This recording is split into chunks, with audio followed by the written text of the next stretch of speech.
जय श्री राम दोस्तों, कैसे हैं आप लोग। आशा करती हूँ आप लोग खुश होंगे, स्वस्थ होंगे अपने परिवार वालों के साथ। मेरी वीडियो को लाइक शेयर ज़रूर कीजिएगा, मेरे चैनल को सब्सक्राइब करिएगा और कमेंट में जय श्री राम लिखना बिल्कुल मत भूलिएगा। देर न करते हुए आज की कहानी है कुसंग का दुष्परिणाम।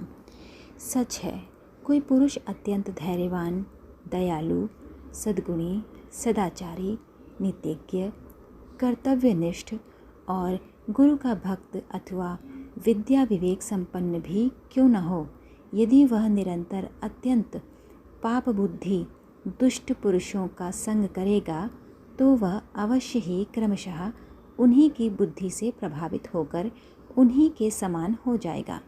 इसलिए सदा ही दुष्ट पुरुषों का संग त्याग देना चाहिए। उपर्युक्त नीति युक्त वचन का पालन न करने से राजा धर्म कीर्ति का भी पतन हो गया था। प्राचीन काल में चंद्रवंश में धर्म कीर्ति नामक एक राजा हुए थे। वे बड़े ही बुद्धिमान और पुण्यकर्मा थे। उनके प्रजा पालन में कोई भी त्रुटि नहीं थी। वैदिक मार्ग का अनुसरण करना उनका सहज स्वभाव था। वे समय समय पर यज्ञों का आयोजन भी करते रहते थे। ऐसे गुणवान राजा का ऐश्वर्य संपन्न होना स्वाभाविक ही था। राजा धर्म कीर्ति के कोष में धन की कोई कमी न थी। दुराचारी पाखंडियों की दृष्टि तो सदैव धन पर ही रहती है। उन्होंने राजा धर्म कीर्ति पर भी अपना चक्र चलाया। पाखंडी लोग बार बार राजा को यह समझाते कि यज्ञ आदि सत्कर्म करने से क्या लाभ, केवल मौज से रहो। उस कुचक्र से बचना तो केवल उनके संग के त्याग से ही संभव था। परंतु राजा धर्म कीर्ति मोहवश उन पाखंडियों का संग त्याग न कर सके और उनके कुचक्र के शिकार हो गए। कुसंग के कारण राजा को धर्म पथ से च्युत होते देर न लगी। उन्होंने धीरे धीरे यज्ञ आदि सत्कर्म बंद कर दिए। पाखंडियों के संग से राजा की पाप कर्मों के प्रति घृणा नष्ट हो गई और अंत में वे पाप कर्मों में रत रहने लगे। राजा की देखा देखी प्रजा में भी अधर्म की वृत्ति बढ़ने लगी। राजा धर्म कीर्ति अनेक प्रकार के दुर्व्यसनों के शिकार हो गए, जिनमें एक मृगया का दुर्व्यसन भी था। एक दिन आखेट के समय धर्म कीर्ति अपनी सेना से बिछुड़कर अकेले ही जंगल में भटक गए।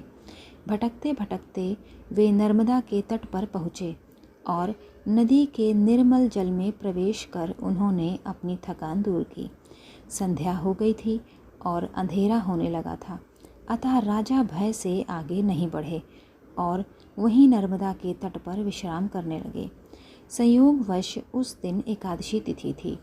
नर्मदा तटवासी जन एकादशी व्रती थे। वे लोग वहीं नर्मदा के किनारे रात्रि जागरण के लिए एकत्र हुए। दिन भर के निराहारी राजा के नेत्रों में नींद आ गई थी।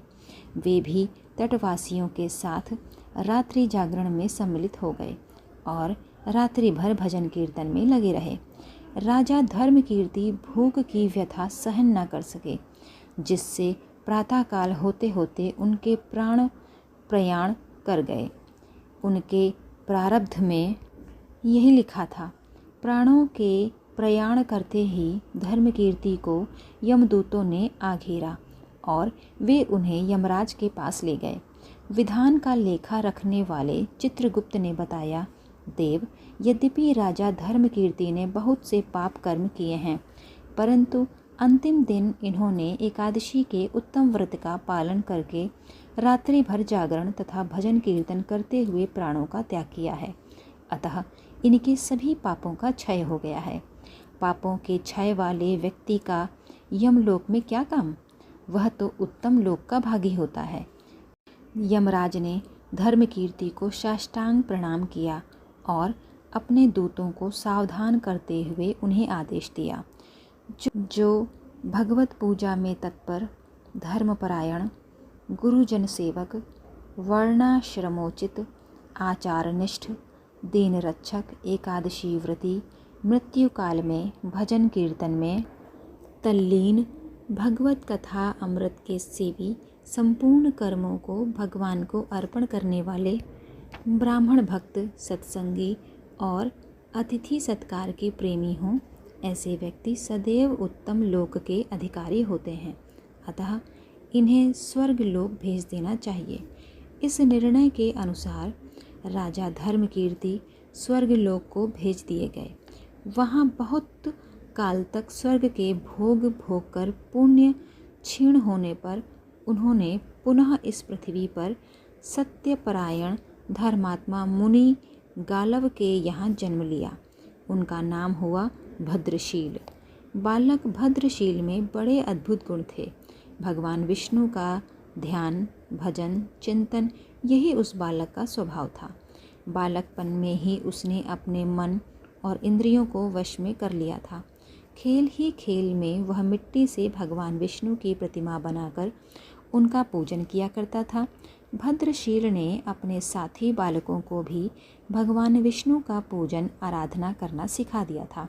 साथी बालक भी खेल में भगवान विष्णु की प्रतिमाएं बनाया करते और उनका पूजन करते। भद्रशील स्वयं एकादशी व्रत का पालन करता था, अतः उसकी देखा देखी उसके साथी बालक भी एकादशी व्रत पालन करना सीख गए थे। भद्रशील शास्त्र निषिद्ध कर्मों से सदैव दूर रहता था। उसकी किसी में ममता आसक्ति थी ही नहीं, अतः वह सुख दुख आदि द्वंद्वों से रहित था। भद्रशील अपने आचरण से कभी किसी को भी दुख नहीं देता था। वह सर्वदा दूसरों के हित सम्मान का ही ध्यान रखता था। उसमें विलक्षण गुण थे। उसकी प्रार्थना ही ऐसी होती थी, प्रभु आप विश्व के सभी प्राणियों का कल्याण करें। जैसा भद्रशील का नाम था वैसे ही उसमें गुण भी थे और उसकी भगवत भजन ध्यान की तत्परता प्रेरणाप्रद थी। भद्रशील के शैशव काल में मंगलमय चरित्र ने सभी को विस्मय कर डाला था। यहाँ तक कि उसके पिता मुनि गालव भी अपने बालक के चरित्र से विस्मित थे। ऐसा पावन चरित्र महापुरुषों की सेवा से तो सुलभ हो सकता है, परंतु मुनि गालव ने कभी भी भद्रशील को महापुरुषों की सेवा करते नहीं देखा था। मुनि गालव अपनी इस पहेली को सुलझा नहीं सके और अंत में उन्होंने बालक से ही बड़े प्यार से पूछा, वत्स तुम्हें यह योगी दुर्लभ बुद्धि कहाँ से और कैसे प्राप्त हुई? बालक भद्रशील अपने आदरणीय पिता से यह रहस्य छिपा नहीं सके। वे जाति स्मर तो थे ही। उन्होंने अपने पूर्व जन्म के राजा धर्मकीर्ति होने का पूरा विवरण अपने पिताजी से कह सुनाया कि किस तरह वे कुसंगति में पड़कर भ्रष्ट हुए और पुनः एकादशी व्रत एवं मृत्यु के समय भजन कीर्तन करने से पापों से मुक्त होकर इस योनि को प्राप्त हुए। बालक भद्रशील ने अपने पिता से शास्त्रोचित पूजन के विधि विधान का अध्ययन किया। मुनि गालव ऐसे योग्य बालक को पाकर अपने जीवन को सार्थक मानते थे। भगवत भक्त भद्रशील ने अपने संपूर्ण कुल को पवित्र कर दिया।